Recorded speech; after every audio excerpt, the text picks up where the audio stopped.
For the gap in noise test set up on the audiometer for the AudioStar Pro, we're going to go to a speech test.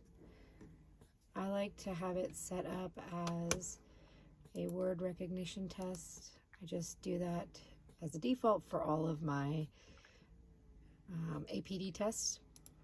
Under word list, we're at source internal. Our CD name is gap and noise. This is a proprietary test, so we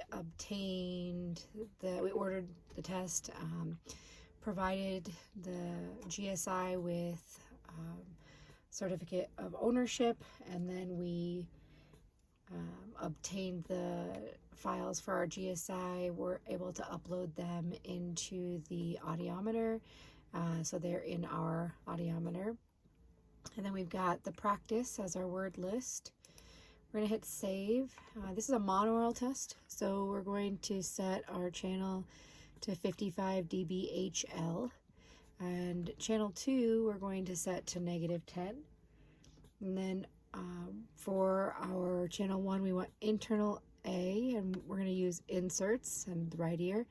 For channel 2 we want inserts as our transducer, and then internal external B, and it's on the left ear.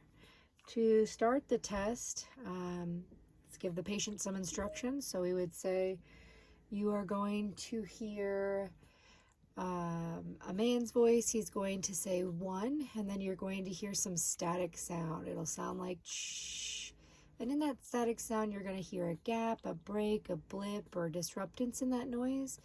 I want you to push the button in real time anytime you hear that noise or gap or break, so that I know you've heard it. There can be 1, 2, or 3 gaps or no gaps in the noise, so just push the button when you think you hear it. And then to start the test, we want to turn on interrupt for channel 2 first, so that we can hear the monitor, and then interrupt for channel 1, so they'll have the practice. When they push the button for those gaps, you'll see a gray bar here, letting you know that they have responded.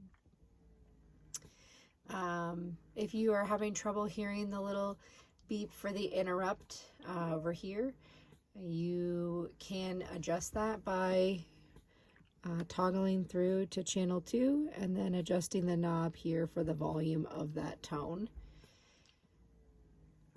And then to set up the test, so my audiometer is set to advance after a certain amount of time. If you needed to advance it forward after they completed it, you would just hit the correct or incorrect button to advance it forward. Okay, so say they're done with the practice, and we're going to say, okay, it's time to get started with the test. Looks like you're doing a good job. For this first test, there are 35 trials, so the closer you get to 35, the closer you are to being done with this ear. So we would save, and then we would start the test the same way in terms of interrupt for channel 2, and then interrupt for channel 1. We would run that test. Scoring the test, you have a digital or PDF score form that comes with the gap and noise CD. And so here's what it looks like. We've created a digital version of that. So for example, on test 1, if you were doing it in the right ear, you would just mark that they got that one correct or not, and then it would populate it into the correct millisecond where you could get your threshold score. And then you would be able to put that into your template or whatever you use to interpret the results. So for example, 4 milliseconds in the right ear, so we would be able to put that in, and this is using the Frank Gallon norms for the gap and noise test.